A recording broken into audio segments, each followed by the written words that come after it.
Le rêve de la maison peuplée. Je me trouve devant une magnifique maison toute blanche. Je suis impressionnée, ou plutôt émerveillée devant cette maison d'une pure blancheur.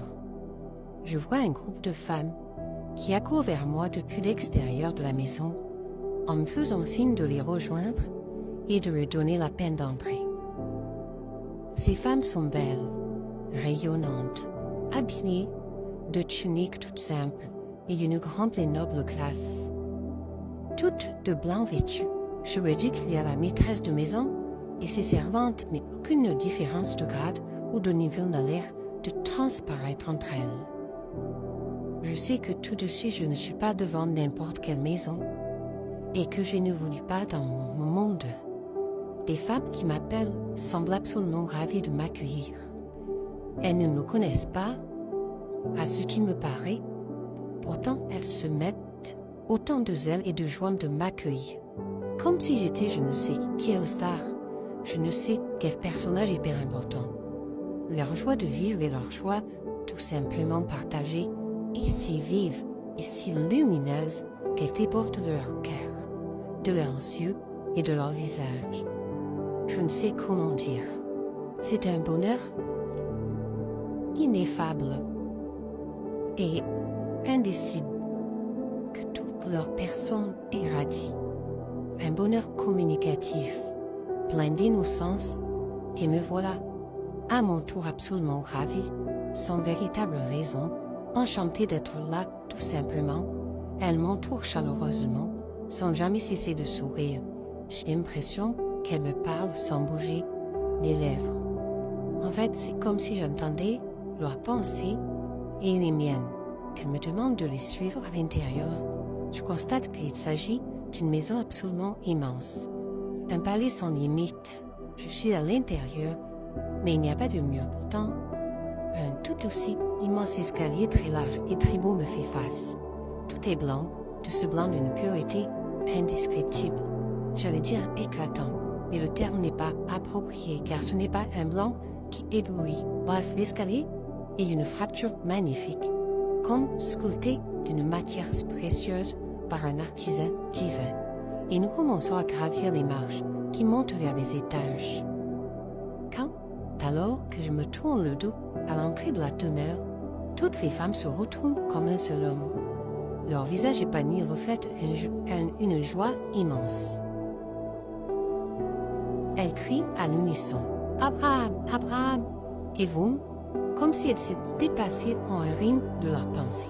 Les voilà de nouveau de leur bonne entrée, légères et aériennes, pour accueillir le nouvel arrivant. Je me retourne pour voir qui est ce fameux Abraham qui arrive, qu'on est si content de voir débarquer. Après tout cela, ce n'est qu'un nom bien courant.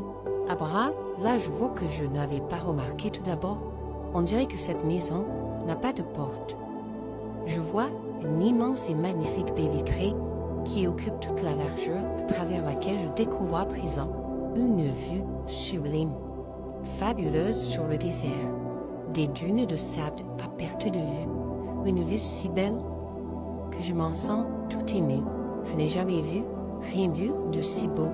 Et tandis que je me remets de mes émotions, les femmes qui se sont précipitées, si je puis dire, au-devant de nouveaux venus, ne m'ont pas lâché pour autant et je me sens toujours en communion avec elles. Présente dans leur esprit, je partage leur joie grandissante. Tout est sain, limpide et innocent. Aucune arrière-pensée ne surgit, aucun mauvais sentiment à travers la baie vitrée. Je devine au loin, très loin, un homme qui avance. Il marche dans le sable, fatigué. Il revient du désert. Comme j'accepte librement aux informations nécessaires dans les pensées de mes hôtes, je saisis aussitôt qu'il rentre d'un long voyage pénible.